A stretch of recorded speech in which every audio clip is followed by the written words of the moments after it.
wonder how, I wonder why. Yesterday you told me about the blue, blue sky, and all that I can see is just another lemon tree. Ako nga pala si Youngstown, isa akong breakdancer at pigeon panshir. Jipunggol!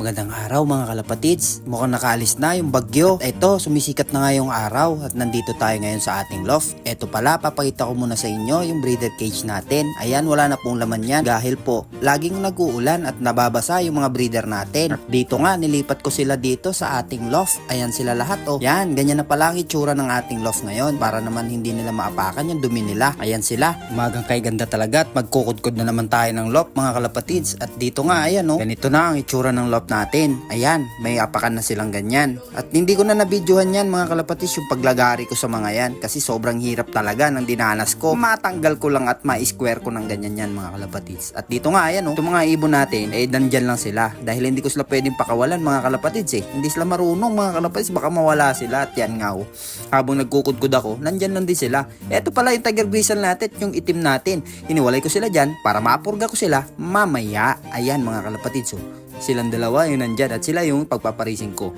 At dito nga nagpakain na rin ako mga kalapatids. Ayan sila oh. Sana magtamasa tayo dito sa breed natin. At hanggang dito na lang. Bye bye.